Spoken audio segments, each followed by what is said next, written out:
Už je to přes 5 let, kdy nám Jeb, což je jeden z hlavních vývojářů, na Twitteru ukázal speciální verzi Minecraftu, kde se testovalo nové PvPčko, které konečně mělo sjednotit komunitu, která se rozděluje na dva tábory. Na ty, kteří preferují nové PvP, a na ty, kteří zůstali u toho starého. Což je v Minecraftu obrovský problém a komplikuje to spoustu věcí, co se týče multiplayeru. Tato verze měla spojit obě tyto PvPčka do jedné ultimátní verze, která přinášela unikátní herní mechaniky. Vše vypadalo slibně, ale nakonec to vypadá, že se tohoto nového PvP systému v Minecraftu nedočkáme. Ale proč? Co to pokazalo? A dočkáme se vůbec někdy přepracování PvPčka? V každé Minecraft verzi mají všechny zbraně dosah 3 bloky, na které můžeme hitnout hráče. Ale v tomto updateu měla každá zbraň tento dosah jiný a dokonce se dal ovlivnit pomocí enchantů. Nejdelší dosah měl trident s 3,5 blokama dosahu. Následovaly meče s původními 3 a sekery byl nerfnutý na pouhé 2 bloky. Předělán byl také chargenutý útok, který přišel o plošný damage, ale místo toho vám dodal o 1 větší blok dosah, což byl za mě skvělý krok, jelikož vám to umožňovalo daleko lépe taktizovat. Dále byla předělána rychlost útoku, kdy se cooldown meče zkrátil z 0,6 na 0,3 sekundy za jeden útok. To dělalo z PvPčka opět akční věc, ale zároveň zde byl prostor i pro strategii. Plošný damage, o který meč přišel, tak naopak získala sekera, ale za to přišla o nějaké to poškození, které se nově rovnalo přibližně meči, což byla také fajn změna, jelikož každá zbraň nyní měla své využití. Zatímco meč se hodil spíše na PvP, tak mezi tím sekera se více hodila na PvE, tedy na moby, takže se to vlastně obrátilo. Ale poškození u seker se dalo zvýšit díky novému enchantu Cleving,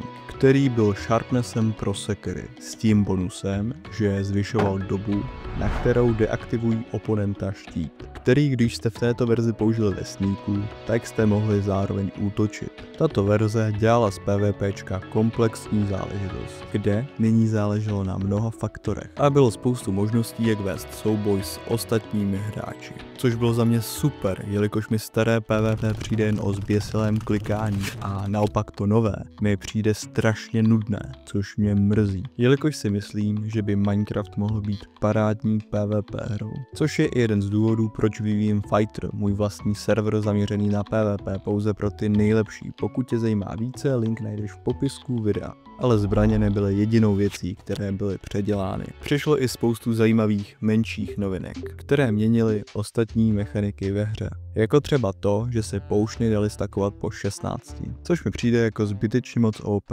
Za mě by bylo ideální, kdyby se stakovaly po 3. Přece jenom tolik poušnů nám vytvoří Braving. Luk si také prošel změnou. Nyní čím déle jste ho měli natažený, tím více nepřesným byl, což mi dává smysl. Super změnou taky bylo to, že když jste na někoho zaútočili, tak jste mu zrušili jezení nebo pití pouštů. Tyto všechny změny velice kvituji, jelikož to udělal z PvPčka opět super věc, podobně jako na 8, a zároveň to přineslo prvky z moderního PvP. Bylo to sloučení toho nejlepšího z obou světů, díky čemuž si myslím, že by oba tábory hráčů byly spokojení. A to by znamenalo, že by Minecraft měl konečně jednotný PvP systém. Sice by asi furt existovali hráči, kteří by spíše preferovali jedno z předchozích PvPček, ale byla by to naprostá menšina a ne jako dnes, kdy přes 80% hráčů stále preferují 1.8 PvPčko. A co ty, jaké PvP preferuješ? Napiš mi to do komentářů. Jeb ale nechtěl testování podcenit, jak tomu bylo před 9, a proto se rozhodlo vytvořit samostatnou skupinu beta testrů, kteří byli z PvP komunity. Ty měli přístup k jedinečné verzi Minecraftu. Tito hráči dávali Jebovi zpětnou vazbu a společně vymýšleli, jak udělat nový systém nejzajímavější. Beta testři ohledně novinek byli povětšinou spokojeni, akorát Jebovi vytknuli auto-attack funkci, která spočívala v tom, že jste pro útok nemuseli klikat, nýbrž stačilo držet tlačítko, což byla pěkná blbost. Ale to po kritice na tuto funkci Jeb odstranil. Tento testovací cyklus fungoval ukázkově, a šlo vidět, že si Jeb na novém PvPčku dává opravdu záležet. Mezi lety 2019 a 2020 vyšlo těchto experimentálních snapshotů hned několik a povětšinou rozhodovala komunita, jakým směrem se PvP vydá. V srpnu v roce 2020 vyšla finální verze Combat Testing 8, který byl finální verzí toho, jak nové PvP bude vypadat. A spekulovalo se, že nové PvP je velice blízko. Jediným problémem bylo to, že nemohl být update, kde by se upravoval pouze PvPčko. Přeci jenom je spoustu hráčů, kteří hrají klasický singleplayer a nějaké PvP je jim úplně jedno. Ale zase na druhou stranu, tato změna nemohla přijít s velkým updatem, jelikož by zas těch změn bylo až příliš. A zrovna v tuto dobu Minecraft čeká jeden z největších updateů vůbec. 1.17. Tak dávalo smysl, že by nové PvP vyšlo spíše ve 1.18. Ale co se nestalo, rok 2020, víme jak to bylo.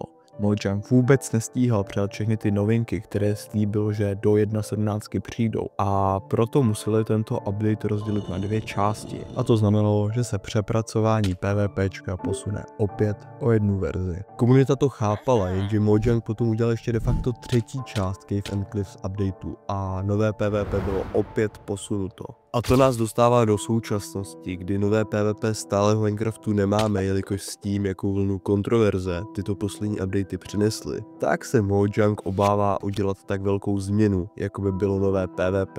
Přece jenom, když to udělali naposledy, tak to rozdělilo celou komunitu a Mojang za to schytává bídu prakticky dodnes. Malá jiskra naděje se zažehla ve snapshotech 1.21, kdy se začaly objevovat menší změny, které napovídaly, že kombat systém v Minecraftu se trošku změní. A ještě k tomu všemu nám bylo na Mineconu řečeno následující. And in the recent years, we focus a lot on creativity and exploration. So for this year, it's time to focus more on like combat adventures.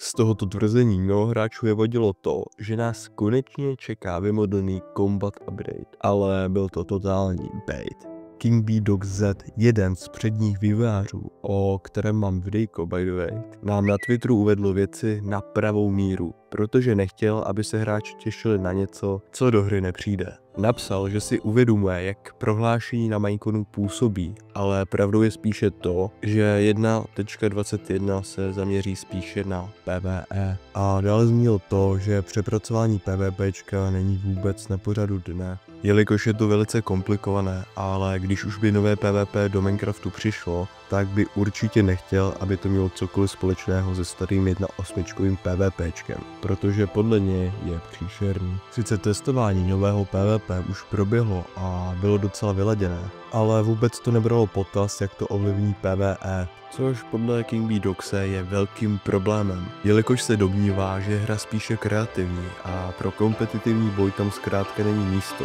A jeho postoj k PvPčku je mi líto, protože se já sám řadím mezi hráče, kteří PvPčko na Minecraftu zbožňují.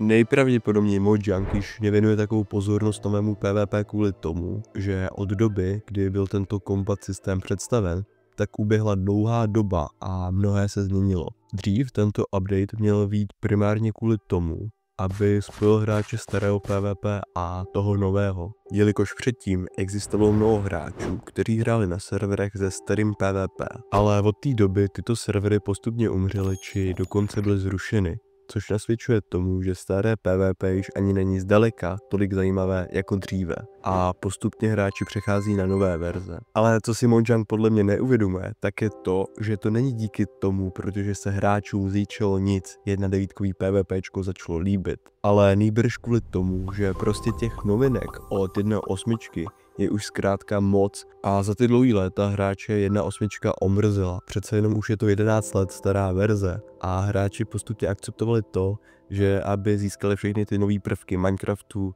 musí obětovat staré PvPčko. Další důvod, proč se nového PvPčka nedočkáme, je kompatibilita mezi Bedrockem a Javou. Jelikož Mojang usiluje o to, aby postupně rozdíly mezi těmito verzemi byly co nejmenší, ale kdyby tento update přidali do Javy, tak do Bedrocku by ji přidat nemohli, jelikož Bedrock podporuje i dotykové obrazovky na mobilech a tabletech.